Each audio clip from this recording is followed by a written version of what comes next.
to monitor.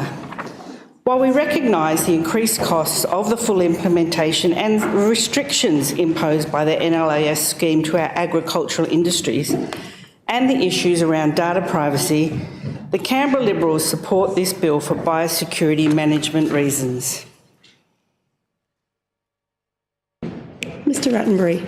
Thank you, Madam Assistant Speaker. I'd like to make a few remarks about the animal... Sorry, Mr Rattenbury, that was my fault. The question is that this bill be agreed to in principle. Mr Rattenbury, sorry. That's all right. I would like to just make a few remarks about the Animal Diseases Amendment Bill. The bill is chiefly about biosecurity for the ACT. I know from my previous years as the Minister responsible for agriculture and biosecurity that it is very important that animal diseases are able to be quickly managed by biosecurity authorities to reduce the impacts of any outbreaks of animal diseases if and when they happen. Of higher importance, of course, is trying to avoid any disease outbreaks, and again, knowing where exactly different types of animals are being kept will aid authorities to communicate with owners as fast as possible and hopefully reduce outbreaks and the impact of outbreaks. The bill does update some of the requirements around tagging of stock animals in the ACT. Tagging requirements have been around for some time now, noting that the National Livestock Identification Scheme commenced in 1999. But this bill updates those tagging requirements to reflect our ACT biosecurity needs. The system is primarily about tracking animals being moved around the country and was established to aid with animal disease and food safety management. Animals are required to be tagged before they are moved off their property of birth, and that tag is to remain with the animal for their lifetime. Now, for people who can't picture what tagging is like, it's like piercing their ear, and there are different colours for different animals and different years. This traceability mechanism can aid authorities in better managing an animal disease outbreak, as they will be able to contact all owners of stock within the relevant area in much faster timeframes. The NLIS was also an important tool when the national and international outcry about live exports of Australian cattle was being looked into. Being able to trace where animals had come from was a key part of enabling authorities to look into where the cattle that were being put on boats and sent across the oceans had actually come from. The NLIS is a nationally agreed scheme but needs to be legislated within each jurisdiction. This bill before us today puts into place the ACT's next steps in updating the scheme to align with improvements that have been nationally agreed with agriculture ministers around the country.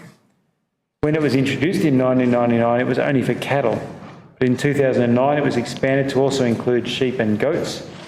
Pigs have been added to the list of animals that require NLIS identification from early this year.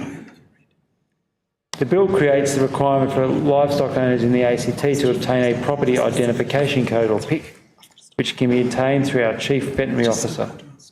All stock will be required to have this code included in their information, in their tag information.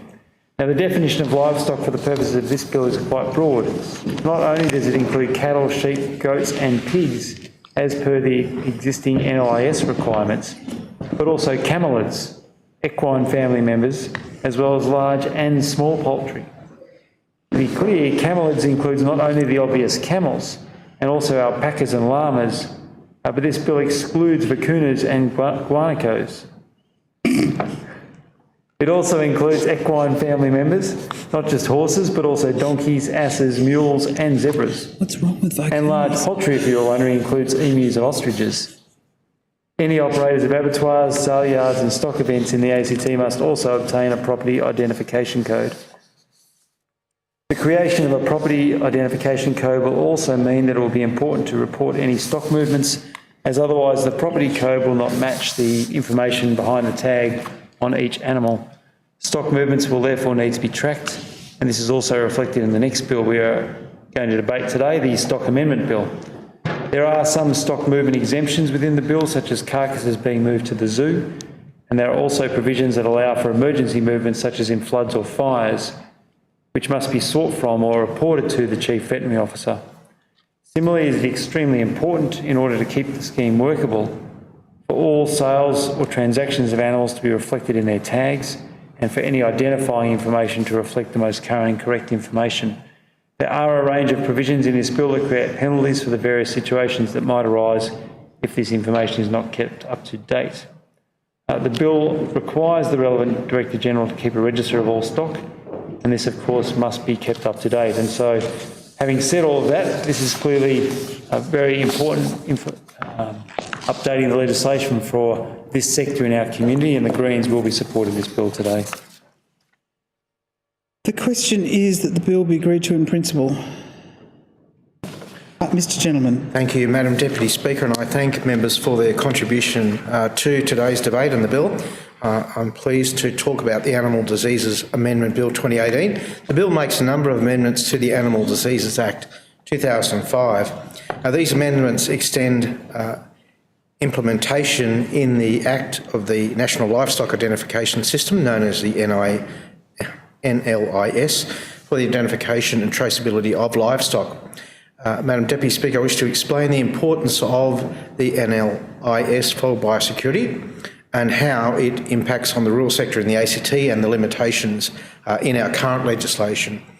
The purpose of this bill is to extend the application of the NILS to sheep, goats and pigs in the ACT. At present, our legislation only requires the application of NILS to cattle. The bill makes it mandatory to identify these animals with a permanent identifier and to record their movements. The bill also requires that movement and transaction information about cattle, sheep and goats is uploaded electronically to the NILS database.